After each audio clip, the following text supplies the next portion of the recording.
crafty friends, it's Wendy, Glued with Love. I wanted to show you my Halloween banner swap that I'm in. It's hosted by It's Me Bren on Instagram and YouTube. She might have a different name on YouTube, but I'll have her information linked down below. And so we had to include 3 banners and 2 embellishments and a dangle.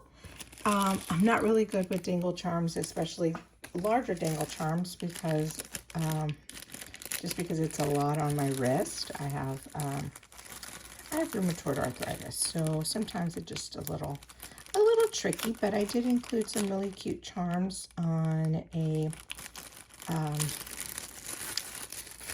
little ball and chain that I created. So these are one of the embellishments that I made. It is the I believe this is a KS Craft die, and it's a mirror. And basically I just made it a, instead of using acetate, I used pink vellum and added shaker sequins. And this is also a KS Craft die, a word die. I created 4, obviously 4 because one is going to go to the host, Miss Bren. And so this was one of the embellishments that I created. That's the mirrors. I also have pictures on Instagram. I also created these die rosettes with Pumpkinhead from Nightmare Before Christmas.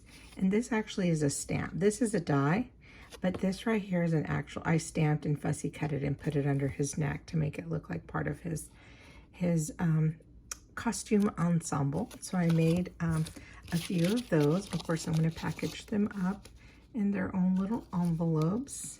I love Nightmare Before Christmas. So this is an actual die as well that I use. So this is a die, this is a die, this is a die. The only thing I stamped was this, and I just backed it up on that. We did have to include the dangle charm, and this I was inspired by Natalie by Put Some Bling on It. She posted these on her Instagram, and I said, oh my gosh, I'm going to have to make those as well. And so these are going to be the little dangle charms I'm including. She did say a chunky charm, but I just can't do a chunky charm. If I do, I won't be able to do 4. And so I hope they enjoy these just as much, because I enjoyed making those dangle charms. And so I made 4 of those. Some of them have different charms, I guess you'd say, on there. So they're all going to each get a charm. And the banner that I created, I used also a stamp. So this is the banner that I created. They're the same. They're not all identical, but some of them are the same in terms of just the different ephemera that I used.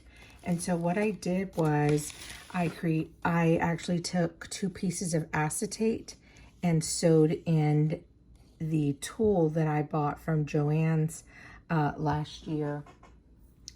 And then I just cut it into the shape of the banner. This is a stamp from Sassy Club. Yes, this is a Sassy Club stamp. And I then added some glossy accents. I added a little spider, and I just put it up on some foam tape, and then I used the straw in the back, which they could use to hang the banner from. So there's that one, and then this one says October 31st, and the little candy corns are also part of the stamp. This is also a different part of the stamp as well, and I actually just put some glitter on that, and then I put a little bow on there that my friend Tiffany sent me, so I used those. And this one, I added the ephemera down here that says Trick or Treat, and used the Scrap Diva Designs bow here, and actually put, this is a stamp as well, and put that in the middle. So yeah, I really like how these came out, just because it's acetate. I don't know if you can see it because it's so busy in the back, but that's what they look like. So yeah, those are the banners that I created for the banner swap. So let me know what you think. If you have any questions, leave them down below. I'd love to hear your comments, and have a great weekend, and I hope you're inspired. Talk to you later. Bye.